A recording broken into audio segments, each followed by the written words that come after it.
صحابہ کرام رضوان اللہ علیہ مجمعین جب رمضان گزر جاتا تو 5 سے 6 ماہ تک رمضان کے اندر جو عبادتیں اور ریاضتیں انہوں نے کی ہوتی تھیں ان کی قبولیت کی دعائیں کیا کرتے تھے کہ اللہ تجھے راضی کرنے کی خاطر، تیری جنت کے حصول کی خاطر، جہنم سے بچنے کی نیت سے تجھے راضی کرنے کے لیے جو بھی ہیلے اور وسیلے اپنائے ہیں ان کو ہمارے حق میں قبول فرما لینا۔ اور اس طرح کر کے جب صحابہ کرام رضوان اللہ علیہ مجمعین کو یقین ہو جاتا کہ ہم نے رمضان کی عبادتیں قبول کرنے پر اللہ کو راضی کر لیا ہے، اللہ کو منا لیا ہے، اور انشاءاللہ ہمارے حق میں ہماری وہ عبادات مقبول و منظور ہی ٹھہریں گی، تو پھر باقی جو 5 سے 6 ماہ بچتے ان میں یہ دعائیں مانگنا شروع کر دیتے کہ اللہ ہمیں بلغنا رمضان تک پہنچا دینا، ایک مرتبہ ہماری زندگی میں ہمیں ماہ رمضان گزارنے کا دوبارہ موقع عطا فرما دینا۔ اس سے معلوم ہوتا ہے کہ رمضان کی بہت زیادہ اہمیت ہے مسلمانوں کے نزدیک، اور ہمارے اسلاف کو ماہ رمضان کے ساتھ از حد و بے پناہ محبت تھی، عقیدت تھی۔ تو ان کی سیرت کو سامنے رکھتے ہوئے یقیناً ہم اپنے آپ کو نبی علیہ الصلاۃ والسلام کے صحابہ رضوان اللہ علیہ مجمعین کے روحانی فرزند اور وارث قرار دینے والے ہیں، اپنا رشتہ ناتا ان کے ساتھ جوڑنے قائم کرنے والے ہیں، تو ہماری بھی یہی کیفیت ہونی چاہیے اور ہمارے اندر بھی یہی جذبہ، یہی جستجو رہنی چاہیے کہ ہمیں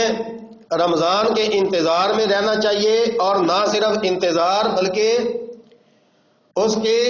تیاری کے لیے کمر کسنی چاہیے، پلاننگ اور منصوبہ سازی کرنی چاہیے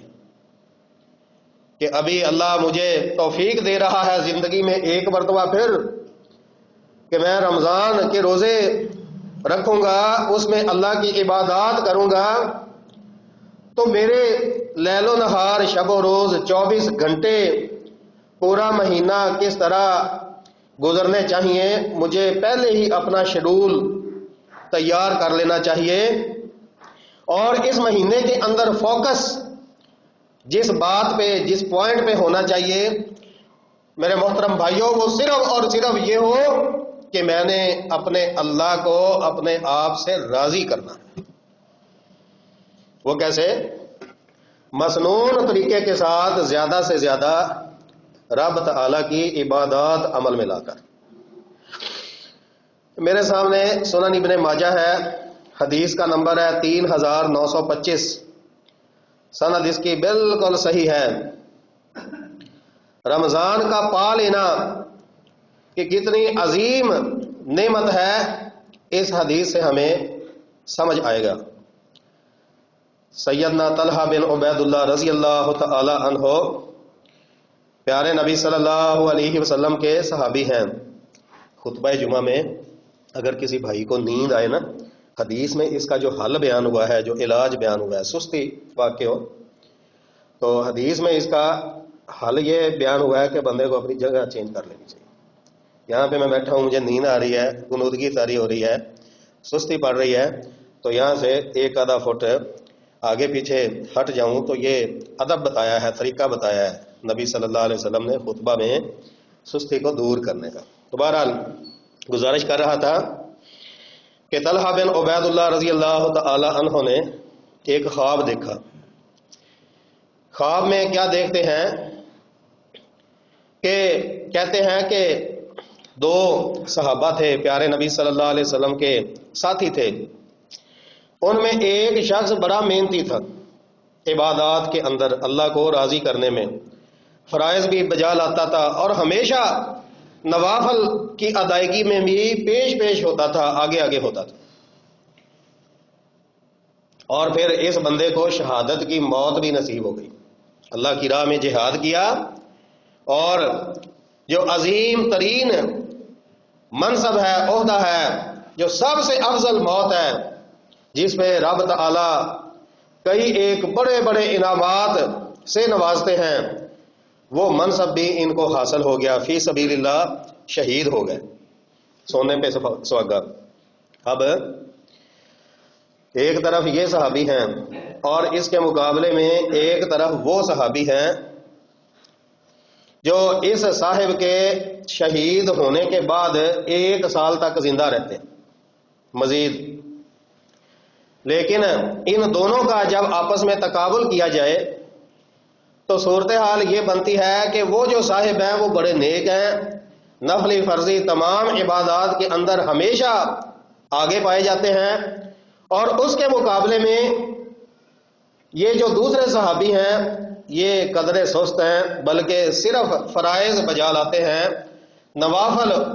اس طرح عمل میں نہیں لاتے جس طرح وہ دوسرے صحابی نوافل کو اپناتے ہیں۔ تو عبادات کی ادائیگی میں، عبادات کو اپنانے میں بہت زیادہ تفاوت ہے، کمی بیشی ہے، فرق ہے دونوں میں، اور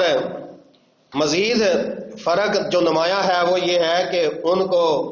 شہادت کی موت نصیب ہوتی ہے، اور یہ جو دوسرے صحابی ان کے مقابلے میں سست بھی ہیں، اللہ کو راضی کرنے میں راضی بہرحال کرتے ہیں، لیکن قدرے سست ہیں نسبتاً، ان کو شہادت بھی نصیب نہیں ہوتی،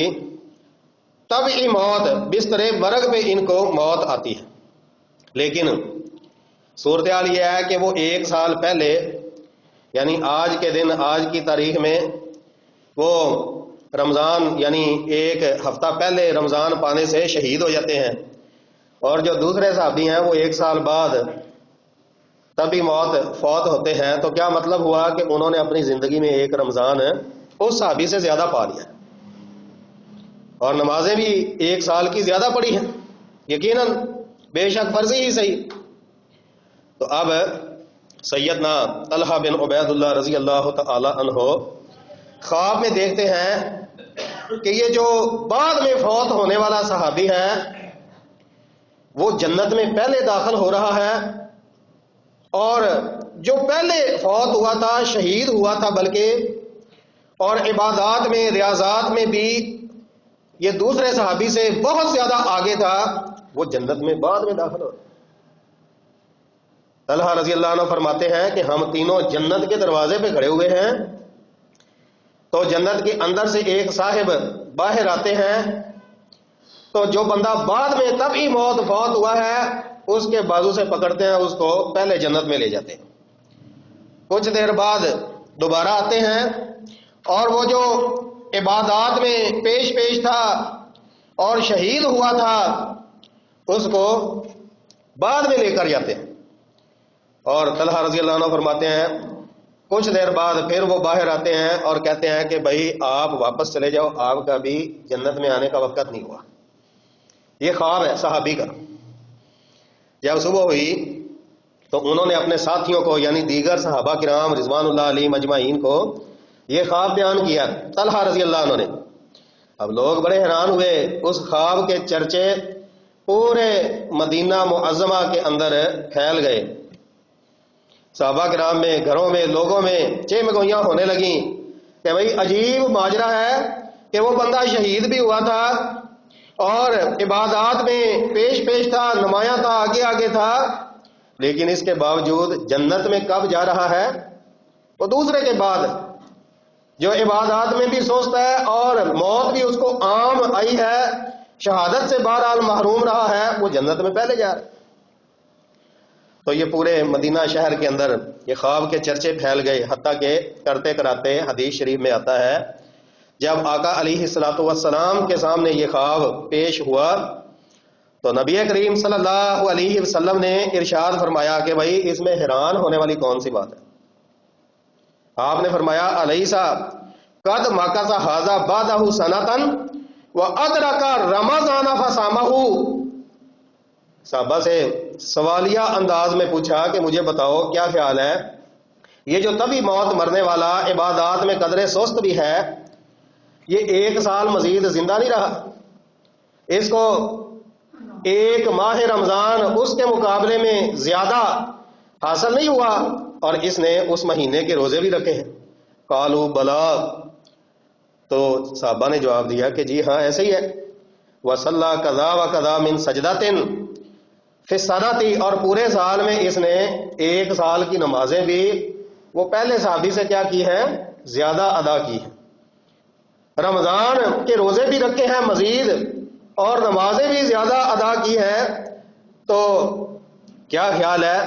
اس کا جنت میں پھر پہلے جانا بنتا نہیں ہے؟ صحابہ نے کہا کہ جی ہاں بنتا ہے۔ پھر آپ صلی اللہ علیہ وسلم نے فرمایا کہ لما بینہما ابعد مما بین السماء والارض، اے میرے صحابہ تم تو صرف اس بات پہ حیران ہو رہے ہو کہ ایک صحابی جو عبادات میں تیز ہے، آگے آگے ہے اور شہید بھی ہوا ہے، اور دوسرا صحابی جو عبادات میں نسبتاً سست ہے، پیچھے ہے، اور موت بھی تبھی فوت ہوا ہے، وہ جنت میں آگے پیچھے جا رہے ہیں، یعنی وہ جو کم درجے والا ہے تم سمجھ رہے ہو کہ وہ جنت میں پہلے چلا گیا ہے، اور زیادہ درجے والا تمہارے نزدیک تمہارے حساب سے جنت میں بعد میں داخل ہوا ہے، تو تم صرف اس فرق کے اوپر حیران ہو رہے ہو، جبکہ اللہ کے ہاں اصل معاملہ اس سے بھی زیادہ حیران کون ہے۔ وہ کیسے؟ آپ نے فرمایا کہ جنت کے اندر ان دونوں کے مراتب اور درجات کے اندر جو فرق ہے نا، وہ کتنا ہے؟ ابعد مما بین السماء والارض، جتنا فاصلہ آسمان اور زمین کے درمیان ہے نا، ان دونوں کے درجوں میں جنت کے اندر اس سے بھی زیادہ فاصلہ ہے۔ اندازہ لگائیں عزیز بھائیو، رمضان یہ کتنی عظیم نعمت ہے، یہ کوئی معمولی مہینہ نہیں ہے، یہ کوئی ایسے نہیں ہے کہ اللہ کے ہاں اللہ کے بندے، اللہ کی مخلوقات میں سے انسان وہ رزق کھاتے کھاتے وہ 11 مہینے اللہ کے ہاں کوئی کمی واقع ہو جاتی ہے، اور 1 سال اللہ ہماری بریک لگواتا ہے کہ بھئی تھوڑا سا رک جاؤ، ہاتھ مٹھا رکھو تاکہ میں اپنے رزق کا جو تمہیں دینا ہے اس کا کوئی حساب کتاب سیدھا کر لوں، پھر بعد میں اگلے مہینے کھانا پینا شروع کر دینا۔ ایسا معاملہ نہیں ہے۔ اللہ کے ہاں اللہ کے خزانے بڑے وسیع ہیں، ہماری سوچ سے بھی باہر۔ اللہ کے ہاں کوئی کمی نہیں ہے۔ معاملہ یہ نہیں ہے کہ اللہ کے رزق میں کوئی کمی آ جاتی ہے، پورا سال کھاتے کھاتے اور اس کمی کو سیدھا کرنے کے لیے اللہ ہمیں 1 مہینے کے روزے رکھواتے ہیں، یہ معاملہ نہیں ہے، بلکہ یہ تو اللہ کی کرم نوازی ہے۔ یہ اللہ نے اپنے بندوں کے اوپر جو خیرات فرمائی ہے نا، جو صدقہ کیا ہے اللہ نے بندوں کے اوپر، ان خیرات میں سے اللہ کی عطا کردہ بھلائیوں میں سے ایک عظیم ترین بھلائی اور خیر ہے ماہ رمضان۔ یہ بہت بڑی نعمت ہے، معمولی چیز نہیں ہے۔ آپ آقا علیہ الصلوۃ والسلام کے انداز سے یہ تصور کریں کہ ماہ رمضان کا اہتمام نبی کریم صلی اللہ علیہ وسلم کے نزدیک کتنا ہوتا تھا، اور آپ صلی اللہ علیہ وسلم اس مہینے کی آمد پر اپنے صحابہ کو کیسے ترغیب دلاتے تھے، شوق دلاتے تھے اس مہینے کے شروع ہونے سے پہلے۔ اتاکم رمضان شہر مبارک، آپ فرماتے کہ اے میرے صحابہ تمہارے پاس ماہ رمضان آ رہا ہے، شہر مبارک جو کہ برکتوں والا مہینہ ہے۔ اب دیکھیں جس مہینے کو پیارے نبی صلی اللہ علیہ وسلم خود جو کہ وحی کے بغیر بولتے ہی نہیں ہیں، ناطق وحی ہیں، ہمارا مسلمانوں کا عقیدہ ہے، برکتوں والا مہینہ قرار دے دیں تو کیا خیال ہے اس کے مبارک ہونے میں پھر کوئی شک ہے؟ اس لیے عزیز بھائیو ہمیں بھی اس مہینے کی آمد پہ تیاری کرنی چاہیے، کیونکہ اس مہینے کو اللہ تعالی نے بہت سارے اعزازات سے، پروٹوکول سے نوازا ہے۔ مثال کے طور پہ مسلمانوں کی، بلکہ اس کائنات کی، دنیا جہان کی جو سب سے افضل ترین کتاب ہے نا، کون سی کتاب ہے بھائی؟ قرآن مجید۔ تو اس کتاب کے نزول کے لیے اپنے بندوں تک اور اپنے بندوں میں سے حبیب مصطفیٰ صلی اللہ علیہ وسلم تک پہنچانے کے لیے اللہ نے جس مہینے کا انتخاب کیا وہ مہینہ کون سا ہے؟ ماہ رمضان. شہر رمضان الذی انزل فیہ القرآن، کہ رمضان کا مہینہ تو وہ برکتوں والا، اعزاز والا، عزت اور رفعت والا مہینہ ہے کہ جس میں مسلمانوں کی پاک کتاب نازل کی گئی ہے، قرآن مجید اتارا. یہ میرے سامنے سلسلہ صحیحہ کا حوالہ ہے 1575 نمبر. تو یہ 1575 نمبر حدیث پر ہے، اس کا جو مفہوم ہے، لمبی حدیث ہے، آپ کو سنائے دیتا ہوں کہ اللہ تعالی نے 4 آسمانی کتابیں نازل ہوئی ہے نا اللہ کے پیغمبروں پر، قرآن پاک کے علاوہ 3 مزید ہیں. تو ان چاروں کی چاروں آسمانی کتابوں کو اپنے بندوں تک پہنچانے کا اہتمام جس مہینے کے اندر فرمایا ہے وہ ماہ رمضان ہی ہے. یعنی نہ صرف کتاب اللہ قرآن مجید اس مہینے کے اندر نازل ہوئی، بلکہ کتاب اللہ کے علاوہ باقی کتب سماویہ، تورات و زبور اور انجیل بھی اس مبارک اور مقدس مہینے کے اندر نازل ہوئی. اور دیکھیں یہ کریڈٹ اس رمضان کے علاوہ اور کسی مہینے کو حاصل نہیں ہے کہ اللہ تعالیٰ جو ہی یہ مہینہ شروع ہوتا ہے اسپیشل جہنم کے دروازے بند کر دیتے ہیں، جنت کے دروازے کھول دیے جاتے ہیں، شیطانوں کو جکڑ دیا جاتا ہے، نیکی کا سما اور ماحول بندوں کو عطا کر دیا جاتا ہے، اور نیکی کی طرف رغبت دلانے کے آوازیں اور برائی سے دور رہنے کے اجتناب اور پرہیز کرنے کے اعلان رب العالمین کی طرف سے عطا ہوتے ہیں. یعنی اس طرح کا ماحول ہمیں اللہ تعالیٰ کی طرف سے عطا کیا جاتا ہے کہ آٹومیٹک فطری طور پہ آگے تو بندے کا اپنا معاملہ ہے نا کہ کوئی نحوست سے، غلاظت سے، شیطانیت اور ابلیسیت سے بھرپور ہی لبریز ہی اس قدر ہو چکا ہے کہ اس کو رمضان کی بھی کوئی پرواہ نہیں ہے. ورنہ عزیز بھائیوں فطری طور پہ، طبعی طور پہ اگر دیکھا جائے تو رمضان کے مبارک مہینے کے اندر بندے کی جو طبع ہے، بندے کا جو ضمیر ہے وہ خود جاگ جاتا ہے اور بندہ برائی سے آٹومیٹک بچ جاتا ہے. یہ مطلب ہے کہ یا باغی الخیر اقبل، اے نیکی کو حاصل کرنے والے آگے بڑھ، و یا باغی الشر اقصر، اور اے برائی کو کرنے والے، برائی کر کے اللہ کو ناراض کرنے والے اقصر، اپنے اس عمل سے باز آ جا، رک جا. یہ ہے رمضان کا مبارک مہینہ. اللہ رب العالمین نے اس کو اس اعزازات سے نوازا ہے. تو عزیز بھائیوں راتوں میں سے جو مقدس ترین رات ہے ہمارے مسلمانوں کے ہاں، جس ایک رات کی عبادت 1000 مہینے سے بھی زیادہ بہتر ہے. اور بھائیوں 1000 دن نہیں، 1000 ہفتے نہیں، 1000 مہینے خیر من 1000 شہر. ایک رات کی عبادت 1000 مہینوں سے بھی زیادہ افضل ہے. اور وہ جو افضل ترین رات ہے ہمارے ہاں وہ بھی رب تعالی نے اسی مہینے کے اندر رکھی ہے. تو یہ ہے رمضان کے اعزازات. اور پھر اسلام کا جو 5واں بنیادی رکن ہے وہ کون سا ہے؟ حج. 5 ارکان ہے نا اسلام کے، ارکان 5. تو حج ادا کرنا یہ بڑا سعادت والا عمل ہے. اس کا ثواب کیا بیان ہوا ہے؟ حج مبرور کا اجر کیا بیان ہوا ہے کہ یومی والدتہ امہ، جو بندہ حج مبرور کر کے واپس لوٹتا ہے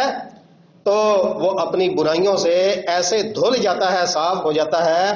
بخش دی جاتی ہیں اس کی ساری برائیاں اور گناہ اس کو معاف ہو جاتے ہیں. کیسے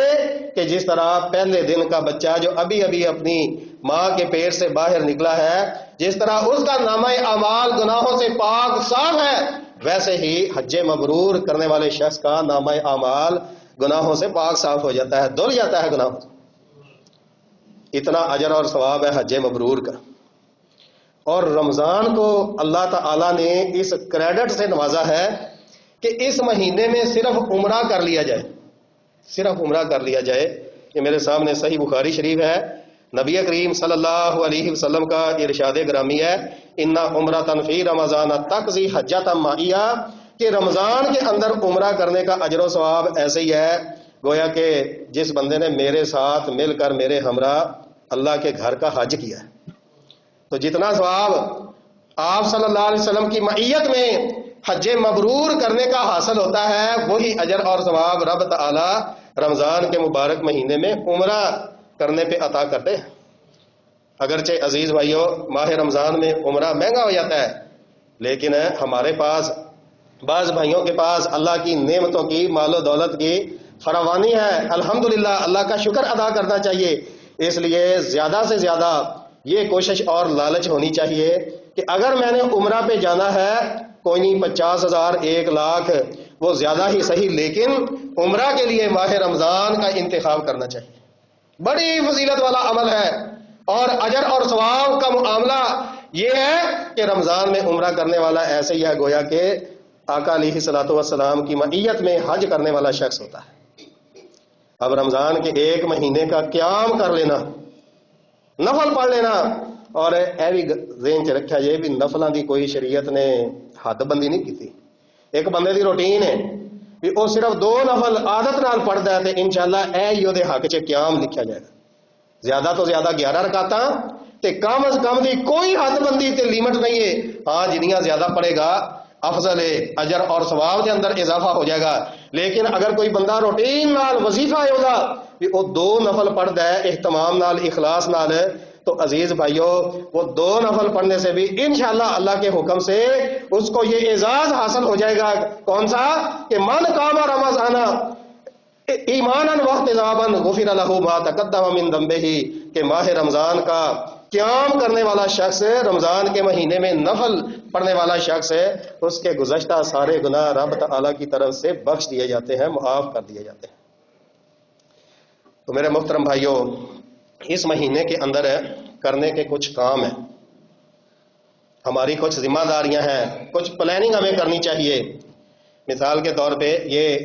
قرآن کے نزول کا مہینہ ہے، تو ابھی سے ہمیں طے کر لینا چاہیے اور اپنی عادت بنانی شروع کر دینی چاہیے۔ اگر ہم پہلے روزہ رکھ کر،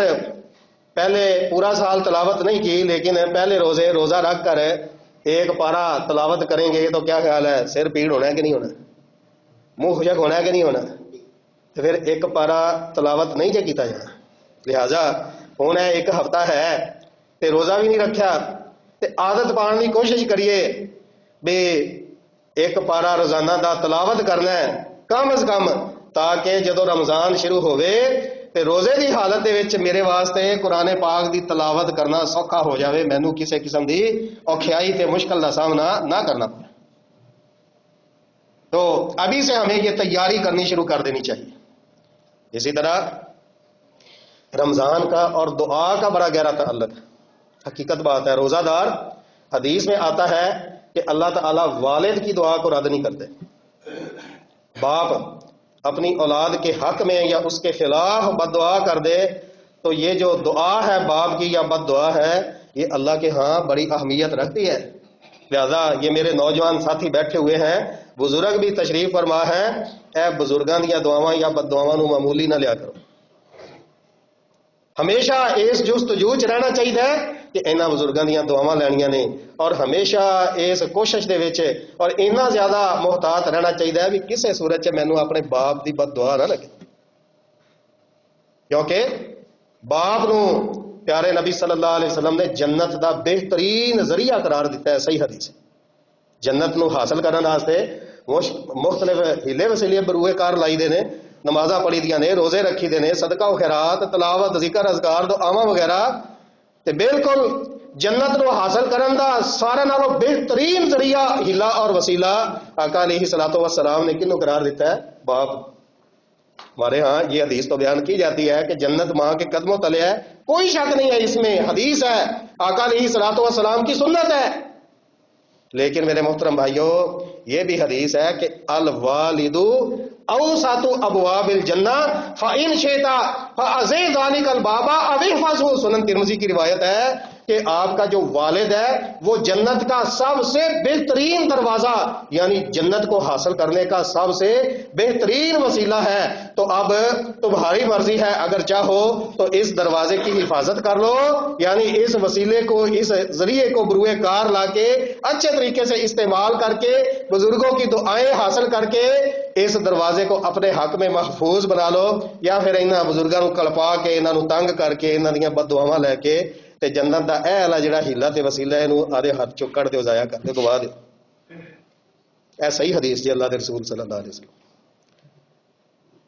اسی طرح اے جڑی حدیث میں سنا رہا نا بھی اللہ تعالی باپ دی دعا نو رد نہیں کردے، اسی طرح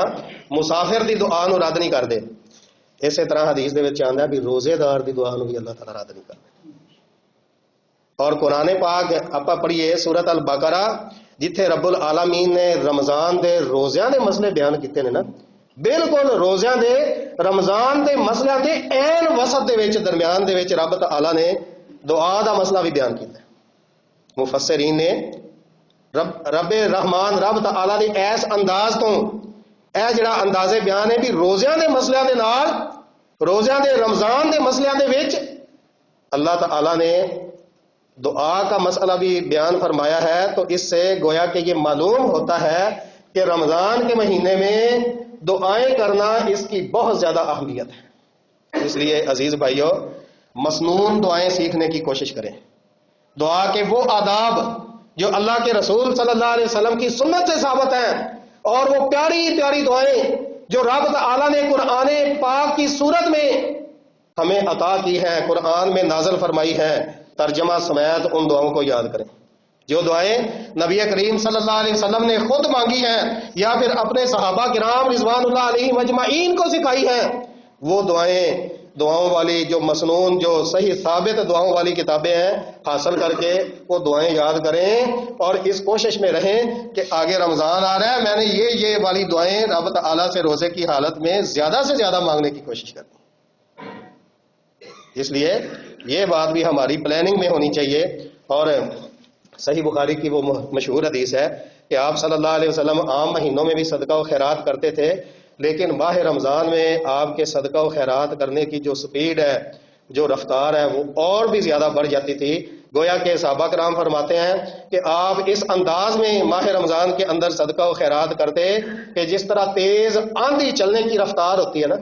اس سے بھی زیادہ تیز رفتار میں، اس سے بھی زیادہ آگے بڑھ کے آپ صلی اللہ علیہ وسلم صدقہ و خیرات کرنے میں پیش ہوتے تھے۔ لہٰذا ہمیں یہ بھی پلاننگ کرنی چاہیے، اپنے وہ بجٹ کے حساب سے اپنے منصوبے میں رکھنا چاہیے کہ بھائی میں نے رمضان میں اس طرح کر کے صدقہ و خیرات بھی کرنا۔ تو عزیز بھائیوں یہ تھے مختصر سے مقاصد رمضان، رمضان کے جو اہداف ہیں جو صحیح کتاب و سنت کے اندر بیان ہوئے ہیں، جن کا ہم نے خیال رکھنا ہے۔ ابھی سے ہدف مقرر کر لیں، ابھی سے ان باتوں کو ذہن نشین کر لیں، اور ان چیزوں کو ابھی سے ہی، یہ ہمارے پاس 7-8 دن ابھی باقی ہیں، تو اپنی عادت کے اندر شامل کرنے کی کوشش کریں۔ اللہ تعالیٰ سے دعا ہے کہ اللہ